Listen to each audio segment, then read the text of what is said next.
सिमरन जब मुस्कुरा रही थी तो उसकी आंखों में एक अलग ही खुशी नजर आ रही थी और उसे मुस्कुराता देख फरहान के चेहरे पर भी एक शरारती किस्म की मुस्कान आ गई। दरअसल फरहान और कनिका उन कुछ लोगों में से थे जो सिमरन के बारे में अच्छी तरीके से जानते थे। उन्हें यह भी पता था कि जब सिमरन कहीं मिल नहीं रही थी तो उसे उसकी नानी ने ही ढूंढा था और 7 साल पहले जब सिमरन खुद को संभाल नहीं पा रही थी तब उसकी नानी ने ही उसे सहारा देकर उसे अपने पैरों पर खड़ा किया था।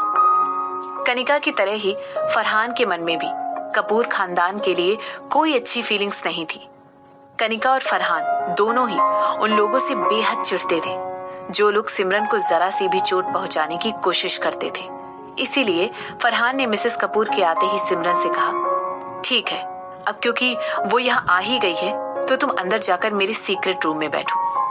वहां पर एक ऐसा शीशा लगा है जिससे तुम बाहर सबको देख सकती हो लेकिन तुम्हें कोई नहीं देख सकता है, तो तुम वहां बैठकर आसानी से बाहर जो कुछ भी हो रहा है उस पर नजर रख सकती हो। इतना सुनते ही सिमरन की आंखों में एक चमक सी आ गई। वो ठीक और उस दरवाजे की तरफ बढ़ गई जो कि सीक्रेट रूम की तरफ खुलता था। हालांकि उसे भी उस कमरे के बारे में पहली बार ही पता चला था और ऐसा सुनते ही वो बेहद चौंक गई थी।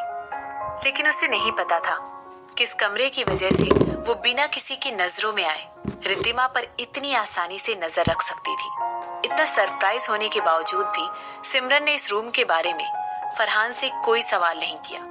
उसे लगा कि उसके ऐसा करने से फरहान को लगेगा कि सिमरन थोड़ी बेवकूफ है, लेकिन ये बेहद आम बात थी, खास तौर पर इतनी बड़ी कंपनी के लिए जो कि इतने सालों से ज्वेलरी का बिजनेस चला रही थी। इस बिजनेस में जरूरी भी है कि उनके पास अपना एक सीक्रेट रूम हो। सिमरन ने एक दरवाजा खोला जो कि बिल्कुल ऐसा लगता था मानो दीवार का ही कोई भाग हो। सिमरन ने अचंभित होना बंद किया और दरवाजे को खोलकर अंदर चली गई। लेकिन जैसा सिमरन ने सोचा था वो रूम वैसा बिल्कुल भी नहीं था। जैसा कि उसने कई मूवीज में देखा था वो रूम उससे बिल्कुल अलग था। सिमरन को लगा था कि वो एक खुफिया रूम होगा जहां पर तरह तरह की टेक्नोलॉजिकल चीजें रखी होंगी, बहुत सारी मशीन होंगी जिनका डिजाइन भी बड़ा ही पेचीदा और नॉर्मल मशीनों से अलग होगा। लेकिन वहां ऐसा कुछ भी नहीं था। वो रूम एक प्राइवेट टी रूम जैसा था। उस रूम में दीवारों का एक पार्टीशन था और एक छोटी सी टेबल थी जिस पर एक टी सेट रखा हुआ था। सिमरन को अभी भी समझ में नहीं आ रहा था कि आखिर इस रूम का मतलब ही क्या था। ये रूम भी तो सारे आम रूम जैसा ही था। खैर उसने रूम को देखना बंद किया और खुद को कंफर्टेबल करते हुए एक बड़े से सोफे पर जाकर बैठ गई। ये सोफा उस एक तरफा शीशे के बिल्कुल सामने था। वहां से सिमरन को बाहर का नजारा बिल्कुल साफ दिखाई दे रहा था। सिमरन ने अपनी आंखें छोटी करते हुए उस औरत की तरफ देखा जो अभी अभी वीआईपी रूम की तरफ गई थी। वो मिसेस लीना कपूर थी, वो औरत जिससे सिमरन दुनिया में सबसे ज्यादा नफरत करती थी। मिसेस लीना कपूर ने एक बेहद खूबसूरत बैंगनी रंग की ड्रेस पहनी हुई थी और कुछ भी कहो, इस उम्र में भी उनकी पतली बॉडी पर वो ड्रेस बेहद जच रही थी। मगर सिमरन की नजरों में अभी भी उस औरत के लिए कोई इज्जत नहीं थी। इतने साल गुजर जाने के बाद भी वो औरत अभी भी वैसी ही लग रही थी जैसे कि 7 साल पहले लगती थी। आज भी उसका छोटा सा खूबसूरत गोरे रंग का चेहरा बेहद मासूम दिखता था। उसे देखकर ऐसा लगता था मानो दुनिया में उससे भली कोई औरत ही नहीं है। चेहरे से वो बेहद दयालु लगती थी, लेकिन वो बाहर से जितनी अच्छी और सच्ची नजर आती थी, अंदर से वो उतनी ही शातिर और बदमाश थी। ऐसा लग रहा था कि मिसेस कपूर पर समय की कोई मार नहीं पड़ी थी। बुढ़ापे ने अभी तक उसके चेहरे पर जरा भी दस्तक नहीं दी थी। वो आज भी किसी जवान महिला से कम नहीं दिखती थी। उसकी बाहरी काया और शांत व्यवहार किसी भी अनजान आदमी की नजर अपनी तरफ खींच लेता था। वो लोगों को अपने जाल में फंसाने के लिए माहिर थी। ये कोई अचंभे की बात नहीं कि मिसेस कपूर ने फिल्म इंडस्ट्री में अच्छा खासा नाम कमाया था। वो नाटक करने में इतनी अच्छी जो थी। मैम फरहान सर ने एक मैसेज भेजा है। उन्होंने लिखा है कि रूम के अंदर जो सिस्टम रखा है हम उसका साउंड चालू कर दें। उस सिस्टम का कंट्रोल बॉक्स हमारे लेफ्ट पर ही रखा हुआ है। उसे ऑन करने के लिए हमें एक पासवर्ड की जरूरत पड़ेगी और फरहान सर ने कहा है कि आपको वो पासवर्ड पहले से ही पता है। शिफाली ने सिमरन के कान में फुसफुसाते हुए कहा। सिमरन तुरंत अपनी जगह से उठी और उसने साउंड सिस्टम ऑन कर दिया। दरअसल मैं एक ऐसे नायाब पीस की तलाश में हूँ कि जब मैं उसे पहनकर फैशन वीक में जाऊं तो सबकी नजरें सिर्फ और सिर्फ मुझ पर होनी चाहिए। कुछ भी चलेगा, या तो डायमंड्स या कुछ मोतियों में दिखाइए, लेकिन हाँ, अब जो भी दिखाइएगा वो एकदम नया होना चाहिए। कुछ ऐसा जो कि किसी ने पहले कभी ना पहना हो और ना देखा हो। और मेरे यहाँ आने की सिर्फ एक ही वजह है कि मेरे दोस्तों ने कहा है कि यहाँ के मैनेजर मिस्टर खान बेहद खास ज्वेलरी के पीसेस डिजाइन करते हैं। मिसेस कपूर ने अपनी आंखें बंद कर फरहान की ओर इशारा करते हुए कहा। उसकी बनावटी मधुर आवाज सुनते ही सिमरन को तो जैसे उल्टी आने लगी। जिस तरह मिसेस कपूर फरहान की तरफ झुककर उसे बार बार इशारा कर रही थी, ऐसा लग रहा था कि मानो वो फरहान का अटेंशन पाना चाहती थी। क्या वाकई में मिसेस कपूर को ऐसा लग रहा था कि ऐसी हरकतें करके वो फरहान को रिझाने में कामयाब हो जाएंगी? सिमरन ने हंसते हुए बुदबुदाया, क्योंकि सिमरन को फरहान के टेस्ट के बारे में सब कुछ पता था और वो ये भी जानती थी कि फरहान को किस तरह की औरतें पसंद आती हैं। इसीलिए जब उसने देखा कि मिसेस कपूर किस तरह फरहान को अपनी झांसे में लेने की कोशिश कर रही है, तो सिमरन अपनी हंसी को रोकते हुए सोचने लगी कि बहुत ही कम लोग जानते थे कि इतनी बड़ी कंपनी के मालिक का बेटा थोड़े गहरे रंग की औरतों में दिलचस्पी रखता था। औरतों को लेकर भी फरहान की पसंद उतनी ही अनोखी थी जितनी कि उसके गहनों के डिजाइन्स को लेकर। बहुत से लोगों को यह भी लगता था कि फरहान एक गे है, और ऐसा इसलिए था कि वो किसी औरत की तरह ही अपने गहनों की बहुत बड़ाई करता था, और कभी कभी उसके बोलने का और गहने दिखाने का अंदाज भी किसी औरत की तरह ही लगता था। मगर सिमरन और कनिका ये अच्छी तरह जानते थे कि फरहान भी किसी और आदमी की तरह ही औरतों को देखते ही कमीना हो जाता था। ये कह सकते हैं कि वो अपनी हदें पार नहीं करता था। यहाँ तक कि कुछ लोग ये भी सोचते थे कि वो एक प्लेबॉय है, और ऐसा इसलिए था क्योंकि हर दिन किसी न किसी मैगजीन या अखबार में नए नए मॉडल्स और एक्ट्रेसेस के साथ उसकी तस्वीरें छपा करती थी। हर दिन लोग जो अखबारों और मैगजीन्स में देखते थे उसी पर विश्वास करते थे, लेकिन किसी को भी ये बात नहीं पता थी कि फरहान ये सब क्यों करता था। दरअसल फरहान जिस बिजनेस में था उसमें आगे बढ़ने के लिए कनेक्शंस की जरूरत पड़ती थी, और इसीलिए वो हर रोज किसी न किसी बड़े नाम के साथ दिखाई देता था। फरहान को अच्छी तरह पता था कि अगर वो फेमस लोगों के साथ अखबारों और मैगजीन्स में दिखाई देगा तो वो भी पॉपुलर हो जाएगा, और इस तरह वो अपनी कंपनी और अपने ब्रांड को नई ऊंचाइयों तक ले जाएगा। क्योंकि जितने ज्यादा कनेक्शंस उतना ज्यादा बिजनेस, और जितनी ज्यादा बिजनेस उतना ज्यादा मुनाफा। सिमरन की तरह ही फरहान भी अपने बिजनेस और प्रॉफिट्स को जल्द से जल्द बढ़ाने में विश्वास रखता था।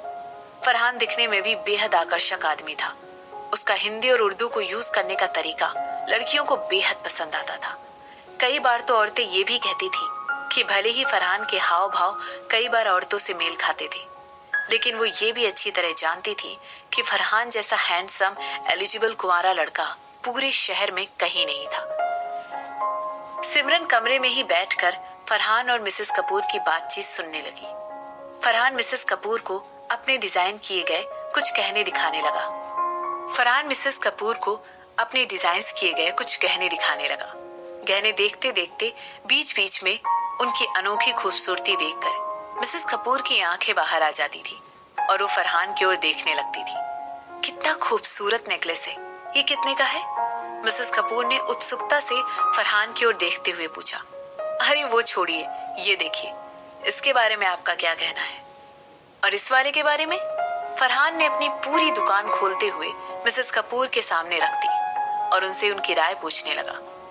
जैसे ही बेशकीमती और सुंदर गहनों पर मिसेस कपूर की नजरें पड़ी, उनकी आंखें खुशी से चमचमाने लगी। ऐसा लग रहा था कि अगर उनके बस में होता तो वो पूरी की पूरी दुकान ही खरीद लेती। फरहान के सवाल के जवाब में मिसेस कपूर ने उससे कहा, मैंने सुना है कि आपने हाल फिलहाल में ही ऐसी ज्वेलरी डिजाइन की है जिसमें कि एक बेहद खूबसूरत और नायाब मोती जड़ा हुआ है। क्या अभी वो आपके पास मौजूद है? क्या आप मुझे वो दिखा सकते हैं? बिल्कुल बिल्कुल, नेकी और पूछ। फरहान ने तुरंत अपने असिस्टेंट को इशारा किया और वो तुरंत जाकर वो बालियां लेकर आए जो अभी सिमरन ने उनसे खरीदी है। इसके बाद फरहान ने मिसेस कपूर से कहा, जो बेशकीमती पीस मैं आपको अभी दिखाने जा रहा हूँ वो भी 10 मिनट पहले ही किसी ने ऑलरेडी खरीद ली है, लेकिन सिर्फ आपको दिखाने के लिए मैंने उन्हें यहाँ मंगवाया है। अच्छा, सच में? जरा मुझे भी तो दिखाना। आखिर ये है कितने के? ये उतने में ज्यादा महंगे नहीं है। इनकी कीमत सिर्फ 20 लाख रुपए है। फरहान ने मिसेस कपूर को ऐसे बताया जैसे ये कोई मामूली सी रकम हो। फरहान के ऐसा कहते ही सिमरन ने उसकी शक्ल देखी और उसे हंसी आ गई। जितना वो फरहान को जानती थी, उसे यकीन था कि वो मिसेस कपूर से मोटी रकम ऐंठे बिना तो उन्हें यहाँ से जाने ही नहीं देगा। ओह, मिसेस कपूर ने एक नकली हंसी के साथ कहा, 20 लाख रुपए, और वो भी सिर्फ एक जोड़ी बालियों के लिए? जब उनका टाइम अच्छा चल रहा था तब मिसेस कपूर इससे भी महंगी बालियां पहना करती थी। उनके पास इतने सारे गहने थे कि अगर वो रोज रोज नए गहने पहने तब भी कई सालों तक वो खत्म ना होते। पर इस समय उनकी सिचुएशन इतनी खराब थी कि वो उन गहनों की तरफ सिर्फ लालच और जलन से भरी हुई नजरों से देखने के सिवा और कुछ नहीं कर सकती थी। कपूर परिवार भले ही ऊपर से दिखावटी अमीर लगता हो, मगर सच्चाई तो यही थी कि अब उनकी हालत वैसी नहीं थी जैसे कि दिखाई देती थी। कई सालों पहले मार्केट पर उनकी अच्छी पकड़ थी, उनका बिजनेस ऊंचाइयां छू रहा था, लेकिन अब उनके परिवार की हालत खस्ता हो चुकी थी। अब कपूर फैमिली उन चीजों के लिए भी मोहताज था जो चीजें पहले कभी उनके घर में काफी मात्रा में मौजूद रहती थी। मिसेस कपूर को ये देखकर और भी ज्यादा बुरा इसलिए लगता था क्योंकि वो खुद भी बहुत बड़े घर से आई थी। बचपन से लेकर आज तक उन्होंने कभी भी अपनी लाइफ में कोई तंगी नहीं देखी थी। उन्हें तो गरीब होने का मतलब भी नहीं पता था, लेकिन हाल फिलहाल के कुछ सालों में कपूर खानदान और उनकी कंपनी की हालत इतनी खराब हो चुकी थी कि मिसेस कपूर कुछ चीजों को बस देख कर ही रह जाती थी। उनके पास इतने पैसे नहीं थे कि वो पहले की तरह चीजों को देखते ही उन पर बिना सोचे समझे खर्च कर दे। सिमरन अंदर से बैठकर सब देख रही थी।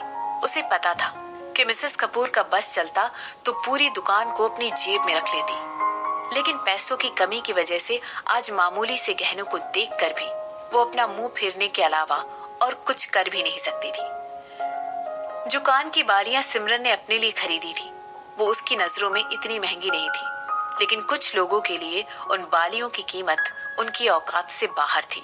और कपूर खानदान के जो मौजूदा हालात थे उस हिसाब से तो ऐसा लगता था कि मिसेस कपूर को इन बालियों की कीमत ज्यादा लगना वाजिब ही था। ये देखिए मैडम, ये नेकलेस और ये इयररिंग्स हमारी दुकान के बेस्ट पीसेस में से एक है। ऐसा कहते हुए फरहान ने दोनों चीजें मिसेस कपूर के सामने रख दी। वाकई में ये दोनों ही बेहद खूबसूरत पीसेस हैं। मिसेस कपूर ने गहनों के डिस्प्ले बॉक्स को छूते हुए कहा। उनकी नजरें बॉक्स पर से हट ही नहीं रही थी। उस बॉक्स के अंदर एक बेहद खूबसूरत काले मोतियों का हार रखा हुआ था, जिनकी शोभा एक छोटा सा गोल आकार का डायमंड पेंडेंट बढ़ा रहा था। हार देखते हुए फरहान ने कहा, इस सेट को देखिए, ये ज्यादा महंगा भी नहीं है। सच में? इसकी कीमत क्या है? मिसेस कपूर ने उत्सुकता से पूछा। ये एक बिल्कुल नया डिजाइन है। हमने इस तरह के सिर्फ 50 सेट्स ही बनाए हैं। इसकी असली कीमत 15 लाख रुपए है, मगर क्योंकि मैं ये जानता हूँ कि आप फेमस कपूर खानदान की मालकिन हैं, इसीलिए सिर्फ आपके लिए मैंने इसके दाम कम कर दिए हैं, फरहान ने समझाते हुए कहा। और ऐसा कहते कहते उसने धीरे से बड़ी सावधानी के साथ बालियां उठाई ताकि मिसेस कपूर उनको अच्छे से देखकर अपना मन बना सके। इसके बाद फरहान ने उनसे कहा, मैं आपको ये बालियां 12 लाख रुपए तक में दे सकता हूँ। फरहान की बातें सुनकर मिसेस कपूर की तो मानो सांसें ही थम गई। 12 लाख? ऐसा लग रहा था कि लाख की जगह उन्हें करोड़ सुनाई दे गया हो। उनके एक्सप्रेशंस ऐसे थे कि इसने तो कहा था कि ये बालियां बिल्कुल महंगी नहीं है और वो उनके लिए इनके ठीक दाम लगा देगा, लेकिन फिर भी इतना महंगा। ये सारी बातें मिसेस कपूर के दिमाग में तो चल रही थी, लेकिन उन्होंने इसे फरहान के सामने जाहिर नहीं होने दिया। मिसेस कपूर एक एक्ट्रेस थी, इसीलिए उन्हें अपनी फीलिंग्स छुपाना बखूबी आता था। वो अच्छी तरह जानती थी कि किस तरह अपने चेहरे पर मुखौटा लगाकर सामने वाले को चकमा दिया जा सकता है। अपने आप को बेहद कंट्रोल करते हुए उन्होंने कहा, अरे ये तो बड़ा सस्ता है। ऐसे कहते हुए उन्होंने हार को छूते हुए ऐसा मुंह बनाया जैसे कि उन्हें उस हार की डिजाइन पसंद ही ना आई हो। जी बिल्कुल, मुझे लगा ही था कि आप जहां से आई हैं उसके हिसाब से तो एक कुछ भी नहीं है। मैं अच्छी तरह जानता हूँ कि आप इससे ज्यादा कीमती हार अफोर्ड कर सकती हैं, और ये कीमत तो आपके लिए कौड़ियों के दाम है, जिन्हें मेरे मुंह पर मारकर आप कभी भी ये हार मुझसे ले सकती हैं। ऐसा कहते हुए फरहान की आंखों और चेहरे पर एक संतोष था, क्योंकि उसने अपने जाल में मिसेस कपूर को बुरी तरह फंसा लिया था और इस जाल से बाहर निकल पाना अब उनके लिए बेहद मुश्किल था।